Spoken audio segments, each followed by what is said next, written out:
I still remember the exact moment the room went silent. It wasn't the kind of silence that follows a beautiful speech or a sweet first dance. No, it was the kind that slaps you across the face and dares you to cry in public.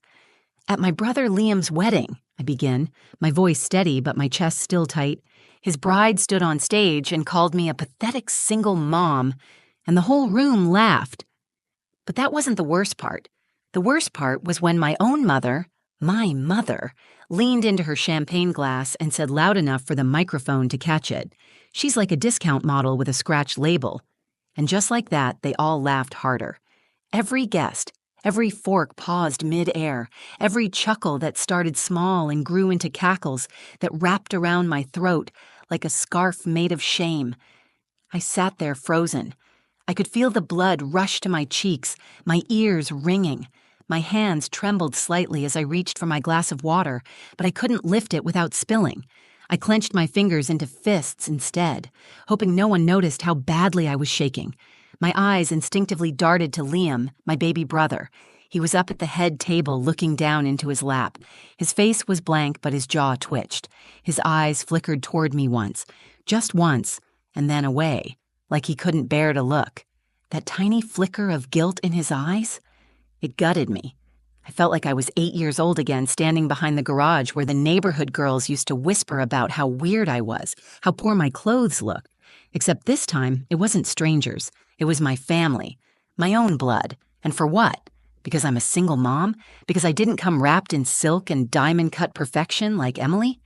Emily, Liam's fiancée, or rather, bride now. She stood on that stage in her pearl-white gown, holding the mic like it was a baton in a race she'd already won. Her smile didn't reach her eyes. Not that it ever did. I'd spent the past year watching her fake her way through every family event, offering compliments that sounded more like insults, calling me brave for raising a child on my own, like I was a rescue puppy that just needed praise for staying alive. And then there was my mother, Janice. The woman who used to braid my hair before school now looked at me like I was an expired coupon, once valuable, now useless. Why did her words cut so deep? Why did I still care? Was I really that pathetic? Was being a single mom all I would ever be in their eyes? I sat perfectly still, my back straight, the corners of my mouth forced into a polite smile that hurt to maintain. My son, Noah, sat next to me, clutching a napkin in both hands. His big brown eyes searched my face, and I forced a smile so he wouldn't see the tears pooling in mine. He whispered, "Mom, why are they laughing at you?" That question shattered something inside me. I opened my mouth to answer, but no words came out. What could I say? That sometimes people who are supposed to love you the most are the first to throw you under the bus? I wanted to leave, just walk out, grab Noah's hand, and never look back. But before I could even push my chair back, Noah did something I'll never forget. He stood up, just like that, no hesitation, just a quiet strength that didn't match his 9 years. And then he started walking toward the stage. I should have known that wedding wasn't going to be easy for me. Even before Emily's insult, before my mother's cruel little joke, before the laughter, I had already spent the whole day pretending I belonged there, pretending I was someone they could be proud of. It started that morning, standing in front of my mirror, trying to zip up a dress I bought on clearance. It was a little too tight, a little too formal, but I needed something that didn't scream single mom trying too hard. I tugged at the fabric, turned side to side, and told myself it looked okay. Noah walked in while I was checking my makeup. "You look like a movie star," he said, eyes wide. I smiled, even though I didn't believe him. "Thanks, baby," I said, brushing his hair down gently. "You're my favorite hype man." I remember the drive to the venue, Noah humming in the back seat, asking if Uncle Liam was nervous. I laughed and said, "Probably. Weddings are scary." I didn't say what I was really thinking. Family is scarier. Liam and I were close once. He's 5 years younger than me, and I practically helped raise him when our dad left. I used to help him with homework, cover for him when he snuck out, and hold his hand during thunderstorms. For years, it felt like it was just the two of us against the world. But that changed when he met Emily. She was polished, poised, the kind of woman who walks into a room and makes you feel like you need to apologize for existing. I tried to be kind when he introduced us. I really did. But she made it clear from day one, I wasn't her type of people. She once told me at a family dinner, "It's so inspiring that you're doing this all on your own." In that tone people use when they want you to know they're above you but pretending not to be. My mom loved her immediately. I could see it in the way she leaned in when Emily talked, how she laughed at every story, even the boring ones. Janice had never looked at me that way. With me, she was always stiff, judgmental, like I was a reminder of all the things she didn't want to see in herself. I used to think I was just being sensitive. That wedding proved otherwise. The venue was beautiful, white roses everywhere, soft violin music floating in the air, candlelight flickering off gold-rimmed glasses. Everyone was dressed like they'd stepped out of a magazine, and then there was me, trying not to wrinkle my dress every time I sat down, adjusting the one pair of heels I owned, praying Noah wouldn't spill anything on his little shirt and tie. He looked so proud, though. "Do I look grown up?" he asked, adjusting his collar. "You look like the man of the hour," I told him, and I meant it. As the night went on, I smiled, nodded, made small talk. I laughed at jokes I didn't find funny. I held my head high even when I caught a few glances from Emily's friends. I was surviving. Until that Mike moment happened, and everything I had held together, my composure, my pride, my years of pretending, came crashing down. The laughter felt like daggers. And in that moment, I saw something in Noah's eyes that changed everything. Not fear, not confusion, but protection. He wasn't going to let them laugh at me, not without saying something. So he stood up and walked toward the stage. And I just sat there, holding my breath. My heart dropped as I watched Noah walk toward the stage. At first, I thought he was just confused. Maybe going to get a napkin or follow the sound of the music or, God, I don't even know. I hoped he'd just come back to the table, that this whole moment would pass, that somehow I could melt into my chair and pretend I hadn't just been humiliated in front of 100 people. But he kept walking, slow, purposeful, each little step tapping across the glossy wood floor like a countdown I couldn't stop. People started to notice. A few turned in their seats. Someone whispered, "Is that her kid?" I could feel every stare slicing across my skin. I stood up halfway, reaching out like maybe I could call him back without making a scene. "Noah," I hissed, my voice tight, barely audible. "Come back here." But he didn't even glance back, just climbed the 2 steps onto the stage where Emily had been moments ago, her bouquet now resting on the edge of the table like a trophy she hadn't earned. The DJ leaned down, trying to nudge him gently. "Hey, buddy, this isn't—" But Liam raised a hand from his seat and said, "Let him speak." That caught everyone's attention. My baby, my sweet, awkward, Minecraft-obsessed 9-year-old, now stood in front of a microphone, both hands gripping the stand like it was keeping him grounded. He looked so small, dwarfed by the tall white roses behind him, but something about the way he held himself made him look 10 feet tall to me. The room quieted. Even Janice put down her champagne flute. Even Emily, who had been busy fake laughing at something one of her bridesmaids whispered, turned slowly, her face stiffening. And then he spoke. "I know something about the bride," he said, just like that. No shaking, no stammering. My heart pounded so hard I could barely hear the silence in the room. My hands were clammy, my mouth dry, my pulse thudding against my throat like it was trying to claw its way out. "Please don't say anything embarrassing," I begged internally. "Please don't say something he'll regret. Please don't make this worse." But something in his voice, calm, clear, honest, made the whole room freeze. Emily's smile twitched. She leaned forward, eyebrows raised. "What are you talking about, sweetheart?" she asked sweetly, but there was a tightness in her voice now, a crack in the porcelain. Noah ignored her. He glanced at me, just for a second, and in that moment I could see everything behind his eyes. His confusion, his protectiveness, his anger, and something else, something quiet and powerful, conviction. Then he looked back at the guests. "I heard her say something," he said. "Before the wedding." Gasps fluttered through the room like a sudden gust of cold air. Emily's face shifted, just slightly, but I caught it. That flicker of panic. I couldn't move. It felt like the floor under me disappeared, like the entire room was suspended in this one moment, just before everything unraveled. And all I could think was, what did he hear? Noah had been with me all day. He hadn't been around Emily alone, had he?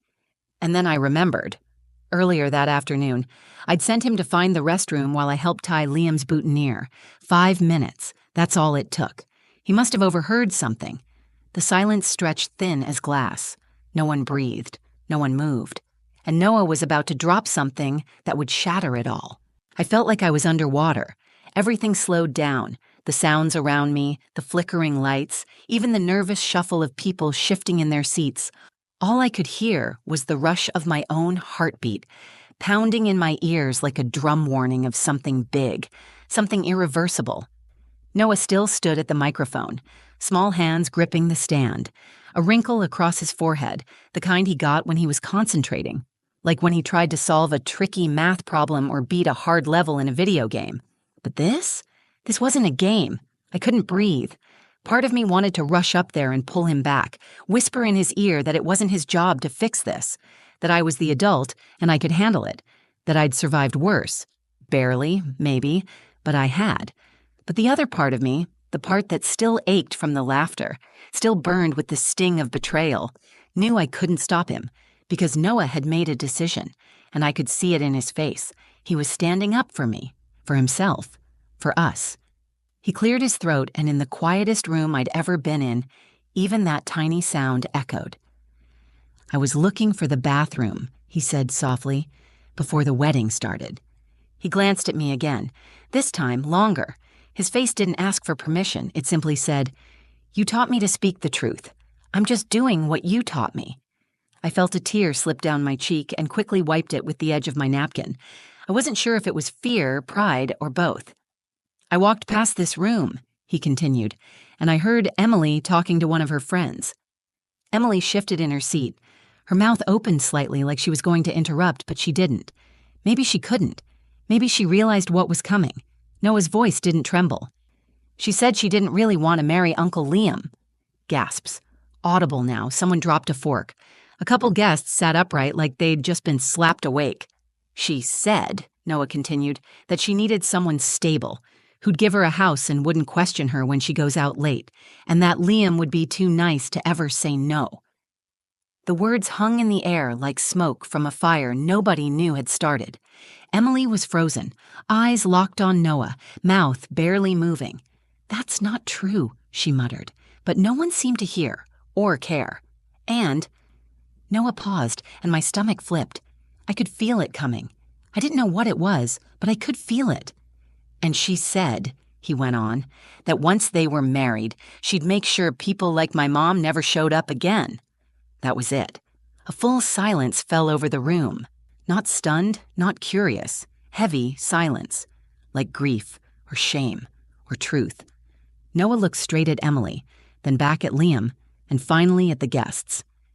"She said my mom was embarrassing," he added, "but she's not. She's kind, she's brave, she works so hard, and she never talks bad about anyone." His voice cracked slightly at the end, and I felt my chest cave in with emotion. I didn't care what happened next.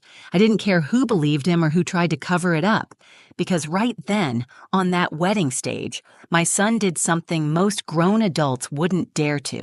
He told the truth, and without realizing it, he turned the entire night on its head. The room didn't just fall silent. It froze. No one moved. No one breathed. It was like time itself held its breath after Noah's words dropped like a grenade in the middle of that perfect, polished wedding hall. Emily's smile had long since vanished. Her face was pale now, lips parted in disbelief. She looked around the room, searching, maybe for someone to defend her, maybe for a hole to crawl into. She didn't find either. Liam stood slowly, not quickly, not dramatically, just like a man trying to steady himself in a storm he didn't see coming. "Noah," he said, voice tight, "can you come here, bud?" Noah nodded, calm as ever, and walked toward him. Liam bent down, said something I couldn't hear, then wrapped his arms around him, a long, tight hug, and that's when it hit me. Liam wasn't angry. He was shattered. He straightened up again, eyes searching the crowd like he didn't know where he was. Then finally, he turned to Emily. "You said that?" he asked, voice cracking right down the middle. Emily blinked fast, tried to recover, to smile, but it looked more like a grimace. Liam, come on, he's a child. You're going to take the word of a kid over your fiancé? He didn't answer. She kept going. This is ridiculous. I was just joking around with my friends. You know how girls talk before weddings. We vent. We say stupid stuff. He probably misunderstood. He's 9. Her voice rose with each sentence, but the guests weren't buying it. I could feel the shift in the air. People who had laughed with her just half an hour ago were now whispering behind raised hands, exchanging looks, shaking their heads. And then, from the back of the room, a voice said something I'll never forget. I heard her too. Heads turned. It was Rachel, one of Liam's old friends, someone who had drifted away when Emily came into the picture. Rachel stood up, hands clenched at her sides.